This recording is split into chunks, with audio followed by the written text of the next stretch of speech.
Kanji.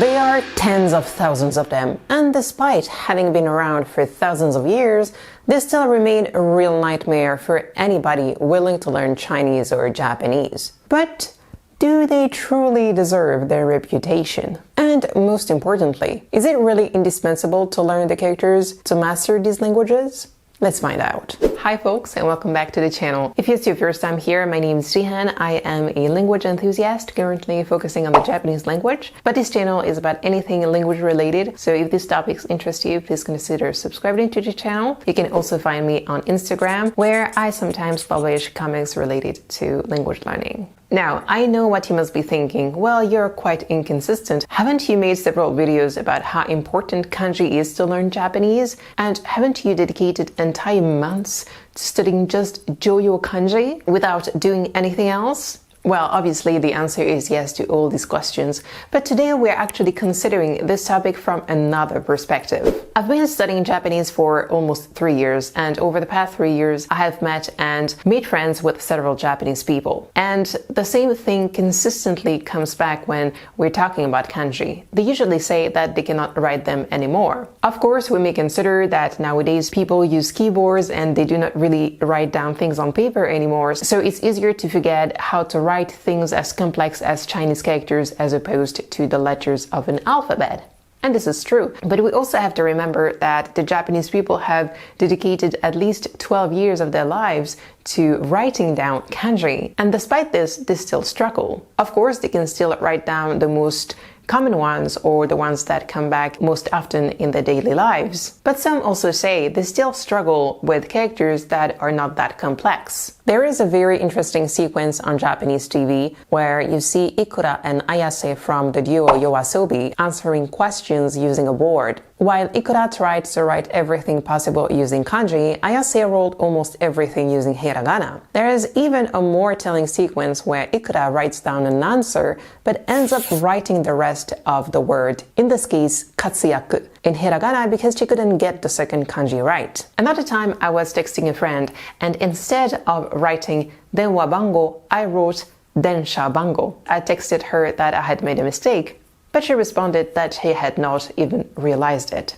This prompted me to reflect on how the brain actually processes the reading of the Chinese characters. When I read a novel in Japanese, I do not stop at every kanji to determine what the reading is, at least not for the words I know already. I then recalled an experiment from high school when I was asked to read a text with missing letters. At the time, I didn't know what the experiment was about, and I must say that while reading the paragraph, I did not even realize that some letters were missing. This prompted me to research the topic further, and it turns out the brain does not need all letters to be able to read. There is a famous meme that has been circulating on the internet since 2003 and that aims to show people can read a jumbled text without problem as long as the first and last letters are placed properly. If you know English enough, it's highly likely you managed to read this paragraph without any problem whatsoever. In 1976, researcher Graham Rawlinson conducted a study on the cognitive effects of randomly rearranging letters in words. His findings indicated that individuals could still recognize words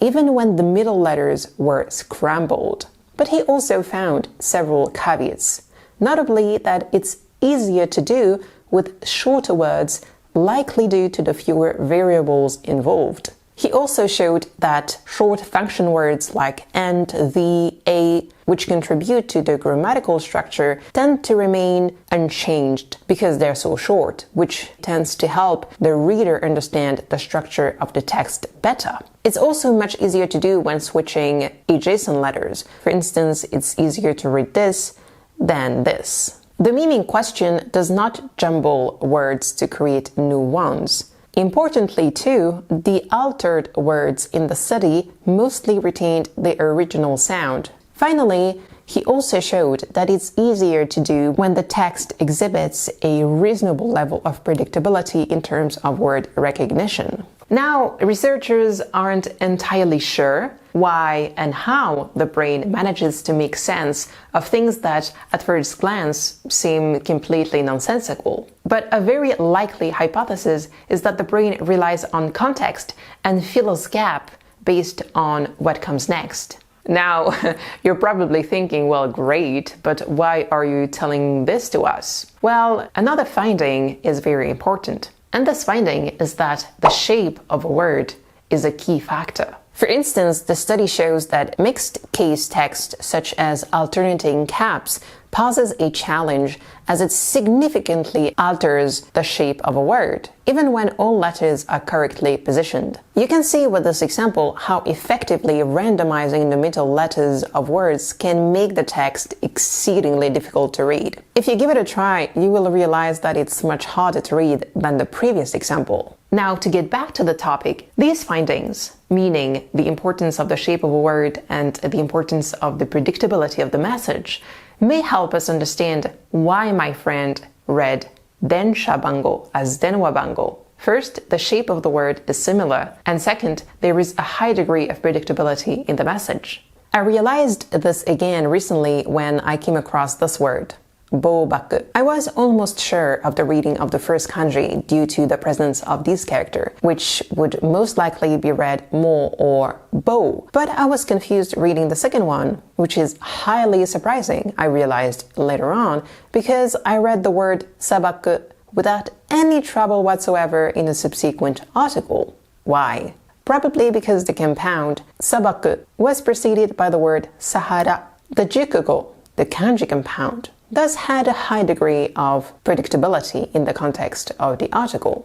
But how often does my brain resort to these little tricks to help me read faster? Probably much more frequently than I could ever realize. Well, does this mean you should not learn kanji? Of course it doesn't, for all the reasons I've already explained. In my opinion, if you want to master the Japanese language, you should know how to read, and kanji is also a huge part of the Japanese culture. In my opinion, knowing kanji will also tremendously help you when it comes to remembering vocabulary if you can manage to visualize the characters in your head, usually because the kanji compounds tend to be quite logical. For instance, it's easier to remember the word shitai, corpse, if you know that the first character means dead and the second one means body. However, if being able to write the characters is not indispensable to you, maybe just knowing the shape of the kanji is enough. In retrospect, do I regret spending so much time learning how to write the Chinese characters? Absolutely not. Mostly because I still want to be able to write the Chinese characters. But that's not the case for everybody. But I also realized that the position of a specific radical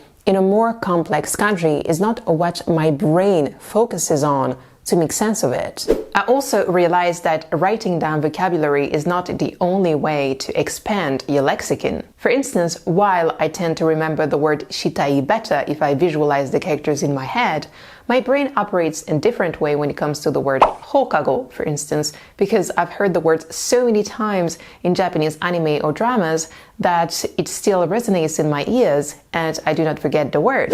The bottom line is that language learning and the way the brain operates are very complex subjects, and I keep learning along the way. If you know of similar studies involving other writing systems or other alphabets, please let me know in the comments. I hope you found this video interesting or encouraging. Thank you very much for watching, and I will see you next time.